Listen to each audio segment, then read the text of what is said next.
طرح جو ہے وہ عمل جس سے کرنے سے فرشتے دعا کرتے اس میں ایک عمل ہے، نبی اکرم صلی اللہ علیہ وسلم پہ جو درود بھیجتا ہے فرشتے اس کے لیے دعائیں کرتے. نبی اکرم صلی اللہ علیہ وسلم جو درود بھیجتا ہے، مسند احمد کی روایت ہے جو عبداللہ بن عمر رضی اللہ عنہ اس کے راوی اور کہتے ہیں، فرماتے ہیں جس شخص نے رسول اللہ صلی اللہ علیہ وسلم پر ایک مرتبہ درود پڑھا اللہ تعالیٰ اس کے فرشتے اس پر 70 مرتبہ درود بھیجتے ہیں. جس شخص نے ایک مرتبہ اللہ کے رسول صلی اللہ علیہ وسلم پہ درود بھیجا اللہ اور اس کے فرشتے 70 مرتبہ درود مطلب بمانا دعا اس کے لیے 70 مرتبہ دعائیں بھیجتے. پس بندہ اس کو چاہیے تو اس کو کم کرے، چاہے تو زیادہ کرے. اب بندے کے اوپر ہے وہ کتنی دعا چاہتا ہے اور کتنی نہیں. جتنا زیادہ دعا چاہتا ہے اتنا زیادہ درود بھیجے، جتنی کم دعا چاہتا ہے اتنا کم درود بھیج دے. تو اب بندے کے اوپر معاملہ ہے. تو ہمیں چاہیے نبی اکرم صلی اللہ علیہ وسلم پر بکثرت درود بھیجے، بکثرت جتنا ہو سکتا ہے، اس لیے کہ 70 مرتبہ اللہ اور اس کے فرشتے درود بھیجتے ہیں جو نبی اکرم صلی اللہ علیہ وسلم پہ درود بھیجتا ہے. آئیے ایک واقعہ سنیے. جو ہے ابی بن کعب جو ہے رضی اللہ عنہ جو ہے وہ فرماتے ہیں، جامع ترمذی میں یہ روایت آتی ہے، وہ ایک مرتبہ اللہ کے رسول صلی اللہ علیہ وسلم کے پاس حاضر ہو کہا کہ میں نے کہا اللہ کے رسول صلی اللہ علیہ وسلم میں بہت زیادہ درود پڑھنا چاہتا ہوں تو آپ میری رہنمائی کریں کہ میں اپنی دعاؤں کے کتنے حصے کو درود پر مشتمل کروں اور کتنے حصے میں اپنے لیے دعا مانگوں. اور پھر انہوں نے کہا اور میں کتنا حصہ مخصوص کروں دعاؤں کے لیے، کتنا حصہ آپ کے لیے. تو آپ نے فرمایا تو جت قدر چاہے اتنا، جتنا پسند کرے کرے. تو انہوں نے فرمایا صحابی نے کیا 1/4 1/4 حصہ میں اپنی دعاؤں کا درود کے لیے مخصوص کر دوں؟ تو آپ نے فرمایا ٹھیک ہے جس قدر تو چاہے، تمہارے لیے یہ تو بہتر ہوگا. تو پھر انہوں نے کہا کہ اللہ کے رسول کیا آدھا میں کروں؟ تو آپ نے کہا تم جس قدر پسند کرو لیکن اگر اس سے زیادہ کرو اور اچھا ہے. پھر انہوں نے کہا کہ اللہ کے رسول صلی اللہ علیہ وسلم 2/3 2/3 میں اگر دعائیں کروں مطلب درود بھیجو اور باقی دعا. تو آپ نے فرمایا تم جس قدر پسند کرو حصہ مخصوص کرو گے لیکن جتنا زیادہ کرو گے تمہارے لیے ٹھوں گا. تو انہوں نے فرمایا کہا اللہ کے رسول میں اپنی دعا کے بجائے صرف آپ پہ درود ہی بھیجتا ہوں. کیونکہ آپ نے پاؤ کہا تو آپ نے کہا زیادہ کرے تو بہتر ہے، میں نے آدھا کہا تو آپ نے کہا زیادہ کرے تو بہتر ہے، میں نے 2/3 کہا تو آپ نے کہا زیادہ کرے تو بہتر ہے. اب میں کیا کرتا ہوں صرف آپ پہ درود بھیجتا ہوں. تو آپ نے فرمایا کہا تو پھر تو تمہارے غموں کی کفایت کی جائے گی. اگر تم نے صرف میرے اوپر درود ہی بھیجا اور دعا اپنے لیے نہیں مانگی تو پھر تو تمہارے غموں کی اللہ کفایت کر جائیں گا، جتنے غم اور پریشان کفایت کر جائیں گی اور گناہوں کو معاف کر دیا جائے گا. تو اس حدیث سے پتہ چلا نبی اکرم صلی اللہ علیہ وسلم درود بھیجنے سے غموں کی کفایت ہو جاتی ہے، ہر غم اللہ دور کر دیتا ہے اور اللہ تعالیٰ جو ہے ہمیں ہمارے گناہوں کو معاف کرتا ہے. تو ہمیں چاہیے کثرت سے نبی اکرم صلی اللہ علیہ وسلم درود بھیجے. دنیا کا بھی فائدہ اور آخرت کا فائدہ، دعائیں قبول ہو رہی ہے، معافی مل رہی ہے، فرشتے بھی دعا کرے، اللہ بھی درود بھیج رہا ہے. اور 70 مرتبہ ایک بار بھیجو، 70 مرتبہ اللہ اور اس کے فرشتوں کی دعائیں. اسی طرح جو ہے اللہ سبحانہ تعالیٰ سورہ کہف سورہ نمبر 18 آیت نمبر اس کی 7 میں فرماتا اور کہتا ہے ان جعلنا ما علی الارض زینۃ لها لیبلوہم ایہم احسن عملا. اللہ فرماتا اور کہتا ہے کہ روئی زمین پر جو ہے ہم نے اسے زمین کی رونق کا باعث بنا دیا ہے. زمین کے اوپر تمام جو چیزیں ہیں ہم نے اسے رونق کا باعث بنا دیا، جو کچھ اللہ نے اس میں پیدا کیا اس میں رکھا ہے. اور آگے فرمایا لیبلوہم ایہم احسن عملا، تاکہ تمہیں آزمائے تم میں کون ہے جو اچھے اعمال کرتا ہے. تو گویا زمین پہ جو کچھ اللہ نے پھیلا رکھا ہے یہ اللہ رب العزت کا ایک ٹیسٹ ہے کہ اللہ فرما رہا ہے کہ ہم نے زمین پہ جو کچھ ہے اس کو زینت بنایا ہے اور اس کے ذریعے ہم تمہارا امتحان لیتے ہیں کہ کون اس میں اچھے اعمال کرتا ہے. زینت وہ چیز ہوتی ہے جو انسان کی نظروں میں چمکے، جس کی طرح وہ متوجہ ہو، جو وہ کرنا چاہے. تو جو کچھ زمین میں ہے یہ زینت ہے اور اس کے ذریعے اللہ آزماتا ہے کون ہے جو اس کے اندر جو ہے اچھے اعمال کرتا ہے. اللہ نے کیا کچھ دنیا میں نہیں بنایا اور اس کے بعد اس کی مناہیات دے دی کہ یہ حرام ہے اور یہ حلال ہے، اور پھر آزما رہا ہے اب کون ہے جو حرام سے بچتا ہے اور کون حلال کی طرف جاتا ہے اور اچھے اعمال کرتا ہے. تو گویا یہاں بھی جو اللہ فرما رہا ہے کہ دنیا جو اس نے بنائی، تمام چیزیں جو بنائی، یہ بھی ایک قسم کا ٹیسٹ اور آزمائش ایک مومن کے لیے یاد رکھیں. اسی طرح اللہ سبحانہ تعالیٰ فرماتا ہے سورہ انبیاء سورہ نمبر 21 اس کی آیت نمبر 35 میں اللہ کہتا ہے اور فرماتا ہے وَنَبْلُوَكُمْ بِالشَّرِّ وَالْخَيْرِ فِتْنَةٌ وَإِلَيْنَا تُرْجَعُونَ. اللہ فرماتا اور کہتا ہے ہم بطریق امتحان، ہم بطریق آزمائش تم میں سے ہر ایک کو برائی اور اچھائی سے جو ہے ٹیسٹ کرتے ہیں. ہم بطریق امتحان تم میں سے ہر شخص کو اچھائی دے کر اور برائی دے کر جو ہے جانچتے ہیں، امتحان کرتے ہیں، بھلائی میں مبتلا کرتے ہیں اور تم سب کو ہماری طرف لوٹ کر آنا ہے. تو اس آیت میں اللہ یہ فرما رہا ہے کہ یہ ہمارا طریقہ ہے کہ ہم ایسا ٹیسٹ کرتے ہیں، ایسا امتحان لیتے ہیں لوگوں کو اچھائی دے کر اور برائی دے کر، شر اور خیر دے کر. شر اس اعتبار سے کہ ظاہری طور سے لگے مجھے کہ اگر میں ایمان پر چلوں تو دنیا میں نقصان ہوگا، مجھے لگتا ہے، لیکن اس میں آخرت کے اعتبار سے خیر ہے. یا اس اعتبار سے کہ اللہ ہمیں خیر دے دیتا ہے اور آزماتا ہے کہیں شر کی طرف ہم متوجہ تو نہیں ہوتے. تو گویا اللہ نے جو خیر اور شر دیا ہے یہ دونوں کے ذریعے اللہ رب العزت ہمیں اور آپ کو آزماتا ہے. یاد رکھیں انسانوں کو آزماتا ہے، اس کا اصل مقصد ہی یاد رکھیے انسانوں کی آزمائش ہے. تو اللہ رب العزت نے اس چیز کو اعلان کر دیا کہ خیر اور شر کے ذریعے اللہ سبحانہ تعالیٰ مجھے اور آپ کو آزماتا ہے. یاد رکھیے تو کسی چیز کا خیر ہونا اس میں کیسی آزمائش ہو سکتی ہے؟ آزمائش یہ ہے کہ اللہ نے بہت ساری نعمتیں دنیا کی دے رکھی ہے، اب جانچنا چاہتا ہے کیا حرمت سے بچتے ہو یا حرام کاموں میں جو ڈوب جاتے ہو۔ اسی طرح کچھ نعمتیں اللہ دنیا کی چھین لیتا ہے اور پھر آزما کے دیکھتا ہے کیا شکر گزار بنتے ہو اللہ کے یا ناشکری کرتے ہو اس حالت کے اندر۔ تو گویا خیر اور شر دونوں کے ذریعے اللہ رب العزت میرا اور آپ کا، ہم تمام کا جو ہے امتحان لیتا ہے۔ اسی طرح جو ہے جب اللہ رب العزت مومنوں کو لیکن آزماتا ہے، ان کا ٹیسٹ لیتا ہے، تو یاد رکھیے اس آزمائش کا بدلہ بھی دیتا ہے۔ صرف آزمائش ہی نہیں کہ ہمیں صرف ٹیسٹ کیا جائے، آزمایا جائے، بلکہ اس آزمائش کا ہمیں بدلہ ملتا ہے۔ اور نبی اکرم صلی اللہ علیہ وسلم فرماتے ہیں، صحیح مسلم کی حدیث ہے، بہت زبردست حدیث ہے، یاد رکھیے اس بات کو آپ سمجھیے، حدیث میں جو بیان کی جا رہی ہے تو انشاءاللہ العزیز ہر آدمی جس حالت میں ہے اللہ کا شکر ادا کرے گا اور خوش زندگی گزارے گا، افسوس زدہ نہیں ہوگا، پریشان نہیں ہوگا، جس طرح سے آج ہم چھوٹی چھوٹی مصیبتوں پر پریشان ہوتے ہیں۔ آئیے سنیے نبی اکرم صلی اللہ علیہ وسلم کیا فرماتے ہیں۔ آپ صلی اللہ علیہ وسلم ایک مجلس میں بیٹھے تھے، صحابہ آپ کے اطراف تھے، آپ مسکرائے، صحابہ نبی اکرم صلی اللہ علیہ وسلم کو دیکھتے رہے کہ آپ مسکرائے۔ جب آپ کا مسکرانا ختم ہوا تو اللہ کے رسول نے پوچھا، کیا تم مجھ سے پوچھو گے نہیں میں کیوں مسکرایا؟ کیا مجھ سے سوال نہیں کرو گے کہ میں اچانک کیوں مسکرایا؟ تو کہ اللہ کے رسول بتا دیجیے آپ کیوں مسکرائے؟ تو کہا میں اس لیے مسکرایا، اور آپ نے فرمایا کہ مومن کا معاملہ بڑا عجیب ہے، اس معاملے پہ مجھے مسکرانا آیا، میں ہنس پڑا۔ یقین اللہ کے رسول صلی اللہ علیہ وسلم خیخے مار کر نہیں ہنستے تھے، صرف مسکراتے تھے۔ تو کہا وہ مومن کا معاملہ بڑا عجیب ہے، اس معاملے کو سوچ کر میں مسکرایا۔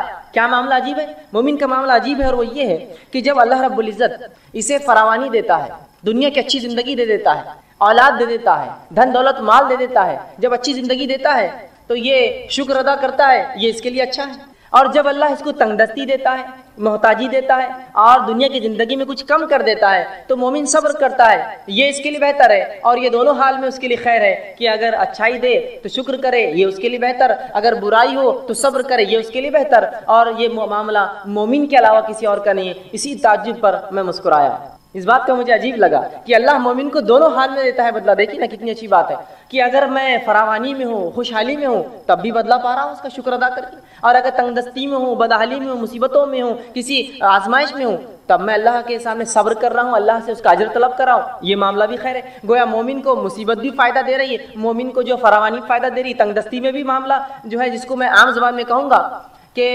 جیت بھی اور پٹ دونوں بھی آئے، مومن کی جیت ہے۔ برے حالات آئے تو بھی اس کو فائدہ، اچھے حالات آئے تو بھی اس کو فائدہ، شکر ادا کرے اچھے حالت میں اللہ بدلہ دے گا، صبر کرے برے حالت میں اللہ بدلہ دے گا۔ تو مومن کا معاملہ عجیب ہے، رسول اللہ نے فرمایا، اور یہ معاملہ آپ نے حدیث میں فرمایا صرف اور صرف مومن کا ہے، مومن کے علاوہ یہ معاملہ کسی کا بھی نہیں، یاد رکھیے کسی اور کا نہیں یہ مسئلہ، صرف ہمارا معاملہ ہے جو ایمان کا دعویٰ کرتے ہیں، دونوں حال میں خوش ہوتے ہیں، دونوں حال میں بدلہ پاتے ہیں۔ اسی طرح جامع ترمذی کی روایت ہے، آپ صلی اللہ علیہ وسلم فرماتے ہیں جب مومن کو اللہ آزماتا ہے تو کیا ملتا ہے اس کے بدلے، سنیے آپ صلی اللہ علیہ وسلم فرماتے ہیں آزمائش مومن پر آتی رہتی ہے، آزمائشیں مومنوں پر آتی رہتی ہیں، اور ان کی جان میں آتی ہے، ان کے مال میں آتی ہے، ان کی اولاد میں آتی ہے۔ جان میں آنا بیمار ہو گیا، معذور ہو گیا، جان پر بھی مسئلہ آ گیا، مال میں مصیبت آتی ہے، دھن دولت لوٹ گیا، تجارت ڈوب گئی، آگ لگ گئی، فلاں مسئلہ ہو گیا، لٹ گیا، تجارت اچانک ٹھپ ہو گئی، کم ہو گئی، تو یہ مال میں کمی ہو، یا اناج اگا نہیں، کھیتی باڑی خراب ہو گئی، یہ مال میں کمی ہے۔ اور کبھی اولاد سے آزماتے ہیں کہ اولاد دیتے ہیں کبھی چھین لیتے ہیں، دیتے ہیں تو معذور دیتے ہیں، پیدا ہوتی ہے تو کبھی مر جاتی ہے، یا کسی کو دیتے نہیں، اولاد میں آزمائش ہے۔ تو مومن کو اللہ رب العزت آزمائشتا ہے، اس کے جان میں، اس کے مال میں، اس کی اولاد میں، اور اللہ کے رسول آگے فرماتے ہیں حتیٰ کہ جب وہ اللہ سے ملتا ہے، اللہ اس کو آزماتے رہتا پوری دنیا میں، حتیٰ کہ جب اپنے رب سے ملتا ہے تو اس پر کوئی گناہ باقی نہیں رہتا، سب کا اس کو دنیا کے اندر اس کے گناہوں کا بدلہ مل جاتا ہے۔ سمجھ رہے ہیں بات کو؟ تو گویا اگر مومن پر کوئی آزمائش آتی ہے تو اس آزمائش کے عوض اس کے گناہ جھڑ جاتے ہیں، گناہ کم ہو جاتے ہیں۔ اور نبی اکرم صلی اللہ علیہ وسلم نے حدیث میں بیان کر فرمایا اگر مومن کو کانٹا بھی چبھتا ہے تو اس کا بھی اجر لکھا جاتا ہے، اس کے گناہ معاف ہوتے۔ سبحان اللہ، تکلیف میں اٹھا رہا ہوں اس کا بھی بدلہ پاتا ہوں۔ آپ ایک مرتبہ باہر نکلے صحابہ کے ساتھ فجر کی نماز کے بعد، ایک جھاڑ تھا سامنے جو سردی کا موسم تھا اور پتے اس کے سوکھ چکے تھے، پتجھڑ تھا وہ۔ آپ آئے، صحابہ آپ کے ساتھ تھے، آپ نے اس جھاڑ کو پکڑ کر ہلایا، جب جھاڑ کو ہلایا تو کچھ پتیاں گرنے لگی جو کہ سوکھ چکی تھی۔ نبی اکرم صلی اللہ علیہ وسلم فرمایا جب تم میں سے کوئی شخص بخار میں مبتلا ہو جاتا ہے، بیمار ہو جاتا ہے، بالخصوص بخار آتا ہے جسمانی، تو اس کے گناہ ایسے ہی جھڑتے ہیں جیسے جھاڑ کے پتے میرے ہلانے سے جھڑے ہیں۔ سبحان اللہ، دیکھیے تکلیف آزمائش ہے، آزمائش پہ صبر کر رہا ہے تو بدلہ بھی پا رہا ہے، اور اس حد تک بدلہ ملتا ہے کہ جامع ترمذی کی روایت کے مطابق مومن آزمایا جاتا ہے اس کے مال میں، اس کی دولت کے اندر، اس کی جان کے اندر، اس کی اولاد میں، حتیٰ کہ جب اپنے رب سے اس کی ملاقات ہوتی ہے موت کے بعد تو تب گناہوں سے بری ہوتا ہے، گناہوں سے پاک ہوتا ہے۔ اور ظاہر سی بات ہے جب انسان گناہوں سے پاک ہوگا تو اس کا ٹھکانہ میں سمجھتا ہوں سب جانتے جنت کے علاوہ کچھ نہیں ہو سکتا ہے۔ تو آپ دیکھ رہے ہیں، تو گویا آزمانا اللہ کی سنت ہے، اور آزمائش کا مومن کو بدلہ ملتا ہے۔ اچھے اگر حالات ہے تو شکر کرے، برے حالات ہے تو صبر کرے، دونوں حالات میں مومن اس کا بدلہ پاتا ہے۔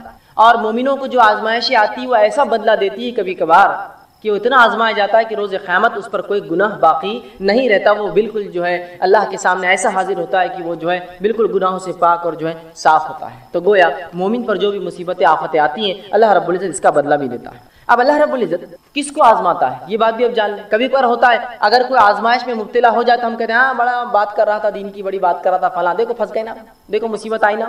جب ہمارے جیسے تھے تو اچھی زندگی گزار رہے تھے، خامخواہ ایمان کی باتیں کر رہے تھے، خامخواہ اپنے آپ کو مسلمان بتا رہے تھے، تجارت بیٹھ گئی نا، معاملہ ختم ہو گیا نا، فلاں چیز ہو گئی، ان کی نظر لگ گئی، ان کی نظر پڑ گئی، یہ اب تم پہ نظر رکھ رہے، فلاں ہو رہا، یہ ہو رہا، وہ کتنے مسائل لوگ بیان کرتے ہیں۔ اب آئیے سنیے اللہ کس کو آزماتا ہے، تو اللہ رب العزت یاد رکھے صرف انہی کو آزماتا ہے جن سے وہ محبت کرتا ہے۔ یاد رکھیے اللہ انہی کو آزماتا ہے جن سے وہ محبت کرتا ہے۔ اس لیے تو صحابہ چاہتے تھے کہ جب ان کو آزمائش نہیں ہوئی تو کیوں نہیں ہوئی ہماری آزمائش، کہ بدلہ تو نہیں مل جا رہا آخرت کا، اس لیے تو سوچ رہے تھے، اس لیے کہ وہ جانتے تھے اللہ جن سے محبت کر انہیں آزماتا ہے۔ آئیے دلیل میں آپ کو دیتا ہوں، جامع ترمذی کی روایت جو میں نے آپ کے سامنے دو حدیثیں جو ہے تلاوت کی، اس میں سے پہلی حدیث تھی جامع ترمذی کی روایت ہے، نبی اکرم صلی اللہ علیہ وسلم فرماتے کہتے ہیں ان اللہ تعالی اذا احب قوما ابتلاهم، جب اللہ کسی قوم سے محبت کرتا ہے، کچھ لوگوں سے جب اللہ محبت کرتا ہے تو انہیں مصیبت میں ڈال دیتا ہے، مبتلا کرتا ہے، آزماتا ہے انہیں۔ اب چاہے یہ معاملہ فرد کا بھی ہو سکتا ہے، چاہے یہ معاملہ قوم کا بھی ہو سکتا ہے، چاہے معاملہ جماعت کا ہو سکتا ہے۔ تو جب بھی اللہ رب العزت محبت کرتا ہے کسی قوم سے، اسے آزماتا ہے، اسے مبتلا کر دیتا ہے۔ دوسری حدیث بخاری کی، صحیح بخاری کی، جس میں نبی اکرم صلی اللہ علیہ وسلم فرمایا، سنیے اس حدیث کے الفاظ کا ہے، من یرید اللہ بہ خیرا، جب اللہ کسی کے لیے بھلائی چاہتا ہے، ہم تو سمجھتے ہیں آزمائش تو برائی کی وجہ سے آتی ہے، سنیے من یرید اللہ بہ خیرا، جب اللہ کسی کو خیر دینا چاہتا ہے، اچھائی بخشنا چاہتا ہے، تصب من، اس کو مصیبت میں ڈال دیتا ہے، اس لیے آخرت میں بہت کثیر اس کا بدلہ ملے گا۔ ٹھیک ہے، اسی طرح اب جو میں نے کہا دعائیں قبول ہونے کی تین صورتیں ہیں، اس میں سے جو تین صورتیں ہیں اس میں سے جو ایک صورت اللہ ہو دعا کو قبول کرتا ہے، اس جو سٹیپ جو پہلا قبول جو اللہ ہو کرتا ہے، اس کے پھر دو طریقے اللہ کے قبول کرنے کے۔ اللہ ہر دعا قبول کرتا ہے، دعائیں تین شکل میں قبول ہوتی ہیں، ہو آخرت میں بدلہ، اس کے برابر مصیبت ڈالتا ہے۔ تو جو پہلی شکل اللہ قبول کرتا ہے، اس قبول کرنے کی پھر دو شکلیں ہیں، اس قبول کرنے کی دو شکلیں، وہ کیا ہے؟ پہلی شکل یہ ہے دعا مانگی تبھی قبول ہو گئی، آج میں نے دعا کی کل نتیجہ آ گیا، آج میں نے دعا کی پرسوں نتیجہ آ گیا، آج میں نے دعا کی ایک مہینہ بعد رزلٹ تھا میرا اور وہی آیا جو میں چاہتا تھا، تو یہ ہوا فوراً حال میں، مطلب بالکل آپ دیکھ سکتے ہیں اس کی دعا فوراً قبول ہو گئی آپ کی۔ اور کبھی اس دعا کو اللہ بعد میں قبول کرتا ہے، بہت لمبے عرصے کے بعد، کتنا عرصہ ہم نہیں جانتے، بہت دن بعد کرتا ہے لیکن۔ تو جو پہلی شکل ہے پھر اس کے دو ٹائپس ہوتے ہیں، پہلا فوراً، دوسرا تھوڑا وقت کے بعد۔ آئیے اس کی مثالیں ہم دیکھتے ہیں، جس میں دعا جو فوری قبول ہو جاتی ہے اس کی ایک مثال ہے، صحیح بخاری کی روایت ہے، آپ صلی اللہ علیہ وسلم فرماتے ہیں تین لوگ تھے بنی اسرائیل سے، اور وہ جنگل میں تھے، زوردار بارش ہونے لگی، تینوں نے گفا میں پناہ لے لی، اچانک اوپر سے ایک پتھر گرا اور گفا کی منہ پہ آ کے لگ گیا، گفا بند ہو گئی۔ تینوں نے کہا اپنے اپنے نیکی کا وسیلہ تلاش کرو اور اللہ کے سامنے ایسی نیکی بیان کرو جو نیکی خالص اللہ کے لیے کی ہوں گی تاکہ یہ مصیبت ٹل جائے۔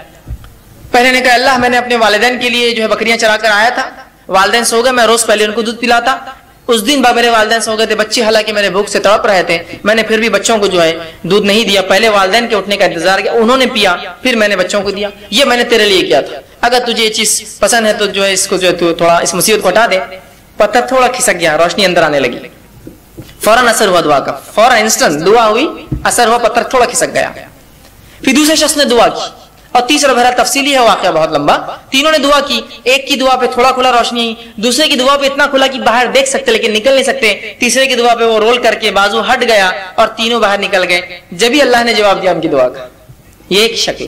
اب دوسری شکل جو اللہ بعد میں جواب دیتا ہے، جو بعید ہوتا ہے، عرصے بعد دیتا ہے، تو آئیے اس کی مثال قرآن نے دی۔ ابراہیم علیہ السلام نے اللہ سے دعا کی، سورہ بقرہ سورہ نمبر 2 آیت نمبر 129 اور فرمایا ربنا وابعث فیہم رسولا منہم یتلو علیہم آیاتک ویعلمہم الکتاب والحکمت ویزکیہم، اے اللہ ان لوگوں میں سے انہی میں سے ایک رسول پیدا کر۔ اے اللہ ان لوگوں میں سے، یہ دعا کب کیا آپ نے معلوم آپ کو؟ جب اسماعیل علیہ السلام اور حاجرہ علیہ السلام کو لا کر مکے میں چھوڑ دیا، مکے میں چھوڑنے کے بعد جب آئے تو ایک دعا کر رہے ہیں، کیا دعا کر رہے ہیں؟ اے اللہ میری اس اولاد سے، اسماعیل سے، اس کی نسل سے، ان لوگوں میں سے جو ہے اللہ فرمائے ربنا وبعث فیہم رسولا منہم، انہی کے اندر سے ایک رسول انہی میں سے بھیج، یتلو علیہم آیاتک، جو تیری آیتیں پڑھ پڑھ کر انہیں سنائے، ویعلمہم الکتاب، اور تیری کتاب کا علم انہیں دے، والحکمہ، اور ان کو نبوی علم احادیث کا علم حکمت عطا فرمائے، ویزکیہم، اور ان کی نفسوں گناہوں سے پاک کرے۔ اور یہ دعا کا نتیجہ کون تھے معلوم آپ کو؟ یہ دعا کب قبول ہوئی؟ نبی اکرم صلی اللہ علیہ وسلم اس دعا کا نتیجہ تھے۔ آپ نے حدیث میں اس کی تفسیر کی اور فرمایا، آپ نے فرمایا میں اپنے باپ ابراہیم کی دعا کا نتیجہ ہوں۔ کتنے ہزار سال پہلے کی تھی ابراہیم علیہ السلام نے دعا؟ قبول کب ہوئی؟ وہ انہی میں سے رسول آیا، آخری نبی عرب تھے، اسماعیل علیہ السلام کی نسل تھے، لیکن ہزاروں سال بعد دعائیں رائگاں نہیں جاتی ہے، اثر لاتی ہی اثر ہو فوراً یا بعد میں، اور بعد کی فوراً کی مثال بھی میں رکھ دی، بعد کی مثال بھی رکھ دی آپ کے سامنے۔ تو اللہ کے رسول ابراہیم علیہ السلام کی دعا قبول ہوئی، ہر دعا قبول ہوتی ہے، میری آپ کی بھی ہوتی ہے، لیکن فوراً نہیں ہوئی، کئی ہزار سال بعد اسی نسل میں اسماعیل علیہ السلام سے ایک نبی آئے، دعائیں خوب دیجیے، خوب دعائیں دیجیے۔ یہ دعائیں پتہ نہیں کب اثر لائیں، کتنے نسلوں بعد لائیں گی۔ ابراہیم علیہ السلام کی دعا ہزاروں سال بعد رنگ لائی، 3000 ساڑھے 3 4 ہزار سال بعد۔ دعائیں کرنا چاہیے، اس کے بڑے فضائل یاد رکھیے۔ تو 3 شکلوں میں سے پہلی شکل کی 2 قسمیں ہیں کہ فوراً اور دیر سے، لیکن یاد رکھیے اللہ رب العزت دعا قبول کرتا ہی ہے، دعا کبھی رائگاں نہیں جاتی۔ کبھی اپنے دعاؤں سے مایوس مت ہوئیے کہ میں نے دعا کی اور قبول نہ ہوئی۔ اسی طرح وہ کام جو دعاؤں میں جائز ہے، اس کے آداب ہے، کچھ بس رکھ دیتا ہوں۔ کسی شخص کی درخواست پر کسی آدمی کے نام لے کے دعا کرنا جائز ہے۔ صحیح بخاری کی روایت ہے، کسی کی درخواست، آپ صلی اللہ علیہ وسلم کے زمانے میں حضرت عمر عمرہ کے لیے گئے تو آپ نے کہا میرے بھائی مجھے اپنی دعا میں یاد رکھنا۔ کس نے کہا؟ اللہ کے رسول نے کہا عمر سے میرے بھائی مجھے اپنی دعا میں یاد رکھنا، ٹھیک ہے؟ یہ نہیں کہا کہ عمر تم تو میرے سے چھوٹے ہو ایمان میں، تم میرے کو بولو۔ اور حضرت عمر نے کہا اللہ کے رسول آپ اتنے بڑے، آپ سے آپ کے ذریعے ہم مانگتے ہیں، ہم سے کیوں کرا رہے آپ؟ ٹھیک ہے، حضرت عمر نے کہا میں یاد رکھوں گا۔ سمجھ رہا بات کو؟ تو کسی کو آپ کہہ سکتے درست، اس میں کوئی مسئلہ نہیں۔ اسی طرح دعا میں کافروں کے لیے ہدایت طلب کر سکتے ہیں آپ صلی اللہ علیہ وسلم کئی کافروں کے لیے ہدایتیں طلب کی کہ اللہ عمرین میں سے کسی ایک کو ہدایت دے۔ ایک عمر تھا ابو جہل، اس کا نام بھی عمر تھا، اور ایک عمر تھے عمر ابن خطاب، دونوں عمر تھے، تو کہا ایک کو ہدایت دے۔ اللہ نے عمر ابن خطاب کے حق میں قبول کی دعا، تو کافروں کے لیے دعا کر سکتے، بخاری کی روایت۔ اسی طرح دعا میں اللہ تعالیٰ سے اس کے اسم اعظم اور اس کی صفات اور اس کے وسیلے سے دعا کر سکتے ہیں آپ۔ اللہ کے اسماء و صفات اسی لیے تو ہے کہ اس کے وسیلے سے آپ دعا کریں۔ زندگی چاہیے تو الحی کے نام سے دعا کریں، اے زندگی کی دینا یا حیو مجھے جو ہے فلاں زندگی عطا فرما، اس کی زندگی عطا فرما، اس کو موت سے بچا لے۔ سمجھ رہے ہیں بات کو؟ رزق چاہیے یا رزاق تو رزق دینے والا ہے، ہمیں رزق عطا فرما۔ آپ کو چاہیے کہ آپ چاہتے ہیں آپ کے گناہ معاف کرے یا غفار، آپ کے گناہوں کو درگزر کر دے یا رحمان اور رحیم مجھے معاف کر۔ آپ چاہتے ہیں آپ کے گناہوں کو اللہ ڈھانک لے یا ستار، اے چیزوں کو ڈھانکنے والے میرے گناہوں کو قیامت کے روز ڈھانک لے۔ تو اللہ کے اسماء و صفات، آپ کو وسعت چاہیے یا وسیع مجھے وسعت فرما میرے معاملے میں، ٹھیک ہے؟ تو اللہ کے اسماء و صفات کے وسیلوں سے دعا کیجیے، اسی لیے تو یہ نام ہے اللہ کے۔ بہرحال اسی طرح اپنے نیک اعمال کے وسیلے سے بھی دعا مانگ سکتے ہیں، یہ بھی قبول ہوتی ہے۔ میں نے جیسا کہ بخاری کی حدیث ہے کہ 3 آدمی جو بنی اسرائیل کے غار میں چلے گئے، تینوں نے نیک اعمال کے وسیلے سے دعا مانگی نا؟ کیا تینوں نے کہا نہیں ہم اپنے قوم کے نبی جو انتقال کر کے ان کے وسیلے سے مانگیں گے، اپنے قوم کے پیروں فقیروں سے مانگیں گے، خود کے وسیلے سے مانگی تینوں نے دعائیں، ٹھیک ہے؟ تو اپنے وسیلے سے، بخاری کی روایت۔ اسی طرح زندہ نیک آدمی سے دعا کروانا جائز ہے۔ کوئی زندہ نیک آدمی ہے، بول بھی سکتے دعا کرو، اور کروانا مطلب وسیلہ لینا کہ دیکھیے آپ میرے لیے دعا کریں اور میں نیک سمجھتا ہوں آپ کو اور میں بھی دعا کروں گا، لیکن میں آپ کے نام آپ کے وسیلے سے دعا کروں گا اللہ سے۔ اس طرح سے اگر آپ اجازت لیں اور وہ بھی دعا کرے اور آپ بھی دعا کریں، دعا قبول ہوتی ہے، یہ بھی جائز ہے۔ لیکن یہ ہر بار کا معمول مت ہونا چاہیے کہ اللہ اس کے بغیر قبول ہی نہیں کرتا وسیلے پر۔ امت نے اتنی حدیث لے لی اور ہر چیز کو نہیں ان کے ذریعے اور ان کے ذریعے نہیں، یہ تو کچھ کئی چیزوں میں سے ایک سبب ہے کہ آپ کسی کو نیک سمجھتے ہیں تو اس کو مسئلہ بتائیے، خود بھی دعا کریے، نہیں کہ آپ بری ہو گئی نہیں انہوں کر رہے دعا، وہ بھی دعا کرے، تو یہ بھی جائز ہے، ایسا کروایا جا سکتا ہے، ٹھیک ہے؟ بس ایک واقعہ صرف اس صبر کا میں آپ کے سامنے رکھوں گا، بڑا زبردست واقعہ ہے، بچے، بوڑھے، مرد اور عورتوں کے لیے عبرت ہے اس واقعے میں۔ بہرحال واقعہ بہت لمبا ہے، مسلم کی روایت ہے، طویل ہے، میں بہت اختصار سے انشاءاللہ جس کام لوں گا اس کے تعلق سے۔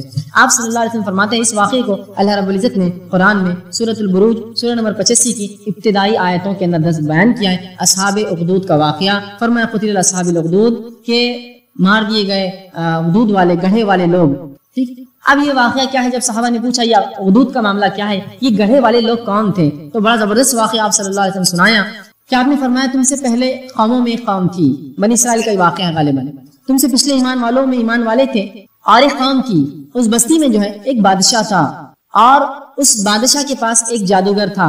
وہ جادوگر جو بوڑھا ہونے لگا، اس نے کہا بادشاہ، وہ خوابوں کی تعبیر اس طرح کی کام کرتا، نجوم تاروں کو دیکھ کر تقدیر بتاتا، اس نے کہا بادشاہ سلامت، میں بوڑھا ہو چلا ہوں، میں مر جاؤں گا، لہٰذا تم ایک بچہ میرے پاس لا کے دو جس کو میں تعلیم دوں جادو کا علم، تاکہ میرے بعد وہ آپ کی مدد کرتا رہے۔ منادی دی گئی، ایک بچہ سلیکٹ کیا گیا، چنا گیا، وہ بچہ جب محل کی طرف جاتا اپنی بستی سے نکل کر تو راستے میں ایک راہب دیندار انسان تھا جو کہ بادشاہ کے ظلم کی وجہ سے بستی میں نہیں رہتا تھا، بستی سے الگ رہتا تھا، اس لیے کہ بادشاہ اپنے آپ کو خدا کہتا تھا، وہ اپنے آپ کو رب سمجھتا تھا۔ تو یہ راہب جو دیندار انسان تھا وہ بستی سے ہٹ کر ایک جگہ جنگل میں رہتا تھا۔ جب نوجوان وہاں سے گزرتا تو اس راہب سے ملاقات ہوئی، وہ راہب اس سے کچھ دین کی باتیں بتاتا خاموشی میں۔ وہ بچہ وہ باتیں سیکھ کر محل جاتا، جادوگر سے جادو کا علم سیکھتا اور واپس گھر جاتا۔ یہی روز ہوتا رہا۔ اب بچہ جو اس راہب کے پاس بیٹھ کر علم سیکھنے لگا تو تاخیر دیر ہونے لگی، اور جب وہ محل جاتا تو اس کو جادوگر مارتا اور کہتا تو تاخیر دیر سے کیوں آیا؟ تو اس نے کہا اے راہب، جب میں تمہارے پاس بیٹھتا ہوں تو جادوگر مارتا ہے، جب گھر دیر سے جاتا ہوں تو گھر والے مارتے ہیں، میں کیا کروں؟ تو اس راہب نے کہا دیکھو جب تم جادوگر کے پاس جاتے ہو تو کہنا گھر والوں نے دیر سے چھوڑا تاکہ تم شرعی علم سیکھو مجھ سے، اور جب تم گھر دیر سے جاتے ہو گھر والے پوچھتے کہاں تھے تو بولنا جادوگر نے دیر سے چھوڑا اور مجھ سے تم علم سیکھتے رہنا۔ وہ بچہ دونوں سے ذہین بچہ تھا، دونوں سے علم سیکھتا رہا۔ ایک مرتبہ یوں ہوا کہ جب وہ اپنی بستی سے نکل کر محل کی طرف جانے لگا، راستے میں ایک جانور تھا، رسول اللہ فرماتے ہیں، جس نے بستی کا راستہ روکے رکھا تھا اور ادھر کے لوگ ادھر جانب، ادھر کے لوگ ادھر کے جانب کھڑے تھے۔ بڑا کوئی جانور تھا، سب لوگ دیکھ رہے تھے۔ اس بچے نے نیت کی اور آگے بڑھا، جب جانور کو دیکھا تو اس بچے نے ایک پتھر اٹھا نیت کی، اے اللہ اگر وہ جادوگر حق پر ہے، کیونکہ ابھی دونوں علم سیکھ رہا تھا، تو جب میں یہ پتھر ماروں اس جانور کو تو یہ جانور نہ مرے نہ ہٹے، اور اگر وہ راہب حق پر ہے، وہ جو مجھے سکھاتا ہے مسلمان، تو یہ جانور راستے سے ہٹ جائے یا مر جائے۔ اس نیت سے اس نے پتھر مارا اور آپ صلی اللہ علیہ وسلم فرماتے ہیں وہ جانور مر گیا اور راستے سے ہٹا دیا گیا۔ بچے کا چرچا چاروں طرف ہو گیا۔ ظاہر سی بات ہے چھوٹے بچے نے جب کیا تو اس کا چرچا چاروں طرف ہو گیا۔ جب یہ بات بچے نے راہب کو سنائی تو راہب نے کہا اب تم کامل ہو چکے ہو ایمان کے اعتبار سے، تم نے مجھ سے دین سیکھ لیا، اب تمہارے پاس علم آ گیا ہے۔ اب ایک بات ضرور یاد رکھنا، کیونکہ وہ دیندار تھا، اسے علم تھا، میرا نام کسی کو مت بتانا، میں نے تمہیں یہ سکھایا ہے، کیونکہ اسے معلوم تھا اب مصیبت شروع، آزمائش شروع، اللہ کا طریقہ ہی، میرا نام مت بتانا کسی کو کہ میں نے تمہیں یہ چیز سکھائی ہے جو دین کا علم دیا ہے۔ اب ہوا یوں کہ اللہ رب العزت نے اس بچے کی دعاؤں میں تاثیر دے دی، اور جب کوئی شخص اس کے پاس آتا، بچہ کہتا کہ اللہ پر ایمان لاؤ، اور پھر اس کے حق میں دعا کرتا، اللہ اس کی دعا کو قبول کرتا اور وہ بیماروں کو شفا دینے لگا اللہ کے حکم سے۔ جو آتا اس کو کہتا ایمان لاؤ، اور پھر وہ دعا کرتا اور وہ شفا یاب ہوتے۔ ایک مرتبہ یوں ہوا کہ ایک وزیر تھا جو اس بادشاہ کے محل میں تھا۔ اس وزیر جو وہ نابینا تھا، کسی نے کہا جاؤ اس بچے کے پاس، وہ بہت ماہر ہو چکا ہے، لوگوں کو لگا اس نے جادوگر سے علم سیکھا، بڑا ماہر ہو چکا ہے، وہ جس کے لیے دعا کرتا ہے اس کی دعا قبول ہوتی ہے، تم نابینا ہو، اس سے جا کے نظر بینائی مانگو۔ وہ شخص وزیر پہنچ گیا اور خوب تحفے تحائف لائے اور کہا مجھے بینائی دو، تو کہا بینائی میں نہیں دیتا ہوں، وہ اللہ دیتا ہے شفا۔ تو کہا یہ اللہ کون ہے؟ تو کہا یہ تمہارا اور میرا رب ہے، تمہارا اور میرا رب ہے، لہٰذا تم اس پر پہلے ایمان لاؤ پھر میں دعا کروں گا۔ وہ شخص وزیر ایمان لایا، بچے نے دعا کی، وزیر کو آنکھیں آ گئی، مطلب اس کو بینائی آ گئی۔ وزیر جو ہے محل میں جا کر جب دوسرے دن بیٹھا اور لوگوں کو دیکھنے لگا، چونکہ بینا لوگ جو نابینا ہوتے ہیں ان کو دکھتا ہے، تو بات ادھر کرتے ہیں دیکھتے ادھر ہے، بیچارے سمجھ میں نہیں آتا۔ تو وزیر دیکھ کر بات کر، بادشاہ نے کہا کیا بات ہے آج تم دیکھ رہے ہو؟ تو کہا مجھے بینائی مل گئی۔ تو کہا خوب، کیسے؟ تو کہا اس بچے نے دی، اس بچے نے دعا کی اور اپنے رب سے دعا کی، مجھے کہا ایمان لاؤ رب پر، اور دعا کی رب سے بینائی مل گئی۔ تو بادشاہ نے جادوگر سے کہا بھائی اتنا ماہر بنا دیا اس کو تم نے، یہ تو تم سے بھی آگے چلا گیا۔ تو جادوگر نے کہا میری مہارت اتنی نہیں کہ میں کسی کو بینائی دینے والا جادو سکھا سکوں۔ تو اس بادشاہ نے کہا کہ تم سے اس نے کیا کہا؟ تو اس نے کہا رب پر ایمان لاؤ۔ تو اس بادشاہ نے کہا اچھا مجھ پر ایمان لاؤ کہا؟ تو کہا نہیں تم تھوڑی رب ہو۔ تو کہا تم مجھ سے ہٹ کر کسی کو رب سمجھتے ہو؟ کیونکہ وہ اپنے آپ کو رب سمجھتا، اللہ سمجھتا تھا۔ تو کہا تم مجھ سے ہٹ کر کسی کو رب سمجھتے ہو؟ تو کہا وہ اللہ جس جو تمہارا بھی رب ہے اور میرا بھی رب ہے۔ تو کہا نہیں یہ نہیں ہو سکتا ہے، کس نے تمہیں یہ بتایا؟ تو کہا اس بچے نے یہ تعلیم دی مجھے، لاؤ اس بچے کو پکڑ کر لایا گیا محل کے اندر۔ جب بچے کو ضرب لگائے گی، مارا گیا، کس نے سکھایا تجھے علم؟ کیونکہ بادشاہ یہ چاہتا ہے کہ بغاوت ہو اس کے محل میں، ایمان لوگ لانے لگے تو بغاوت ہو جائیں گے، وہ اپنے آپ کو رب کہتا تھا۔ اس بچے کو لا کے ضرب لگائے گی، مارا گیا، تنبیہ کی گئی، اور بیچارہ ضرب کی ڈر سے اور مار کھا کر جو ہے اس نے منہ کھول دیا اور کہا اس راہب نے مجھے سکھایا۔ اس راہب کو بھی گرفتار کر کے لایا گیا۔ اب وہ وزیر بھی کھڑا ہے، بچہ بھی کھڑا ہے، راہب بھی، اور کہا گیا کیا تم مجھ پر ایمان لاتے ہو؟ بادشاہ نے کہا، ان سب نے کہا نہیں ہم اللہ پر ایمان لاتے ہیں۔ تو سب سے پہلے اس وزیر کو جو اس راہب سے کہا گیا کیا اللہ پر ایمان چھوڑتے ہو؟ تو کہا نہیں۔ ایک آرا منگوایا گیا اور اس راہب کے سر پر رکھا گیا اور پوچھا گیا کیا اللہ پر ایمان چھوڑتے ہو؟ مجھے رب مانتے ہو؟ تو کہا نہیں۔ تو وہ آرا چلا دیا گیا، اس کے 2 ٹکڑے محل میں سامنے لوگوں کے کر دیے گئے۔ پھر اس وزیر سے پوچھا گیا کیا تم ایمان چھوڑتے ہو اللہ پر اور مجھ پہ لاتے ہو؟ تو کہا نہیں یہ نہیں ہو سکتا، اس کے بھی وہیں 2 ٹکڑے کر دیے گئے۔ پھر اس بچے سے پوچھا گیا کہ کیا ایمان لاتے ہو اللہ پر؟ تو کہاں؟ تو بادشاہ نے کہا تجھے میں عبرتناک سزا دوں گا، تجھے یہ سزا نہیں۔ کہا اس بچے کو لے جاؤ پہاڑ پر اور وہاں سے پھینکنا تاکہ دنیا دیکھے اور عبرت حاصل کرے اس سے۔ جب بچے کو پہاڑ پہ لے جایا گیا، بچے نے اللہ سے دعا کی اللہ میری حفاظت کر ان سے۔ ایک زلزلہ آیا، تمام لوگ جو فوجی تھے جو سپاہی تھے گر گئے۔ بچہ واپس آ رہا ہے، بادشاہ تم مجھے نہیں مار سکتے، میرے رب نے مجھے بچا لیا۔ اچھا اب دوسری سزا تجھے، اسے پانی میں لے جاؤ، سمندر کے بیچ میں ڈبا دینا، ہاں لیکن یہ ضرور پوچھ لینا کیا مجھ پر ایمان لاتا ہے بادشاہ پر؟ اگر کہہ دے ہاں تو چھوڑ دینا، واپس لانا، ڈبا دینا۔ جب لے گئے اس بچے نے پھر اللہ سے دعا کی، اے اللہ میری حفاظت کرے ان ظالموں سے۔ اللہ نے ایک طوفان لایا، کشتی کو ڈبا دیا، اس بچے کو محفوظ سطح پر لے آیا۔ بچہ پھر گیا اور کہا بادشاہ سلامت، تم مجھے نہیں مار سکتے، ایک ہی طریقہ ہے جس طریقے سے تم مجھے قتل کر سکتے ہو۔ کیا طریقہ ہے؟ تو کہا مجھے سب سے اونچے مقام پر لے جاؤ اپنے علاقے کے، اور تمام اپنی بستی اور شہر والوں کو، ملک والوں کو جمع کرو اس مقام پر، اور ان کے سامنے میرے ترکس سے ایک تیر نکالو جو میں دوں گا تمہیں، اور اس تیر کو لے کر یہ کہنا بسم اللہ رب الغلام، کہ اللہ کے نام سے جو اس لڑکے کا رب ہے، اور پھر وہ تیر میرے سر پہ مارنا تو ہی میں مر سکتا ہوں۔ بادشاہ نے کہا میں تو چاہتا ہوں۔ اس نے منادی لگائی، لوگ جمع ہوئے، ایک پہاڑ پر اس بچے کو لے جایا گیا جہاں سے لوگ دیکھ سکتے تھے، اور بادشاہ نے اس کے ترکس میں سے ایک تیر لیا اور وہی لفظ کہے بسم اللہ، اللہ کے نام سے رب الغلام، جس لڑکے کا رب ہے، اور تیر اس کے سر میں جا کر بیچ میں لگا، اور وہیں اس لڑکے نے گردن ڈال دی اور وہ مر گیا۔ اب جو ہی اس لڑکے کی موت ہوئی، پورے کی پوری عوام جو کھڑی چلا اٹھی آمنت برب الغلام، ہم لڑکے کے رب پر ایمان لائے۔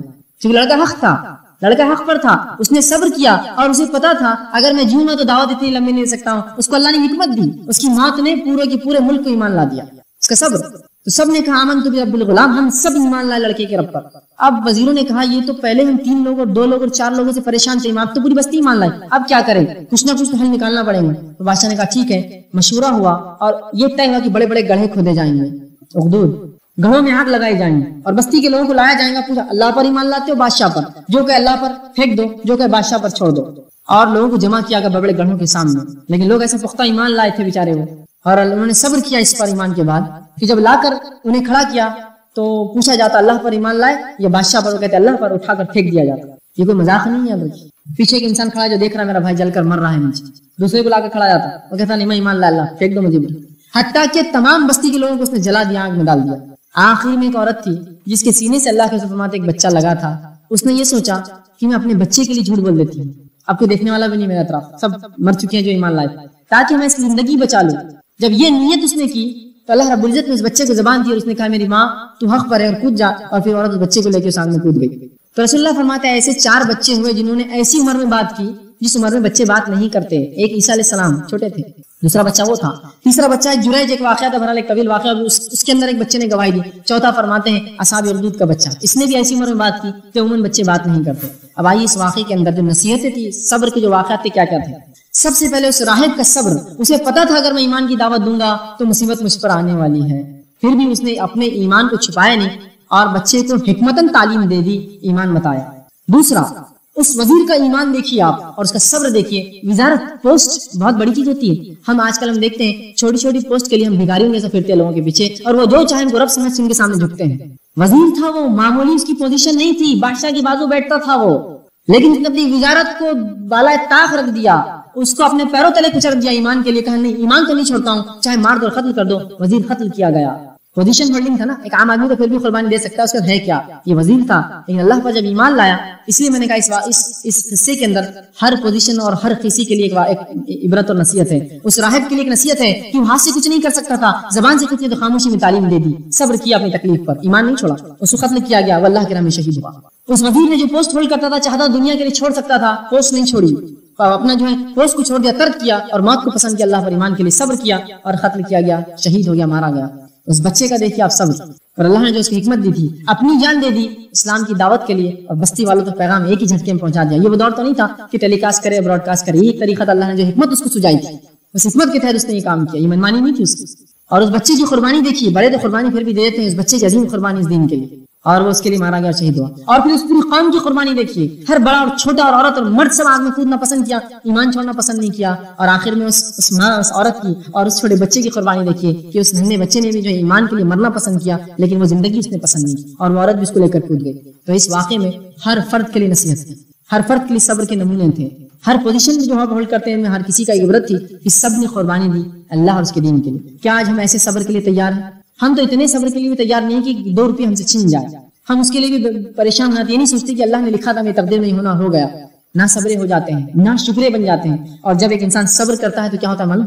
وہ صبر جب کرتا ہے تو خود بخود یہ شکر کی علامت ہوتی ہے۔ اسی لیے میں نے شکر کو بہت لمبا طویل نہیں لیا، مختصر رکھوں گا، لیکن جب انسان صبر کر رہا ہے کسی مصیبت میں انا للہ و انا الیہ راجعون پڑھا، یہ اس کا شکر ہے، تو صبر میں شکر خود بخود داخل ہے، اسی لیے عنوان صبر اور شکر رکھا گیا کہ جب ایک انسان مصیبتوں پر صبر کرتا ہے تو وہ خود بخود شکر کی علامت ہے اس کی، اور جب وہ کلمات ادا کرتا ہے حمد و ثنا کی تکلیفوں پر اللہ کا شکر ادا کرتا ہے کہ جس بھی حال میں تو نے رکھا تیرا شکر ہے اللہ، ٹھیک، تو یہ خود ایک شکر ہے، اللہ کی تعریف کرتا ہے، حمد و ثنا کرتا ہے، ٹھیک۔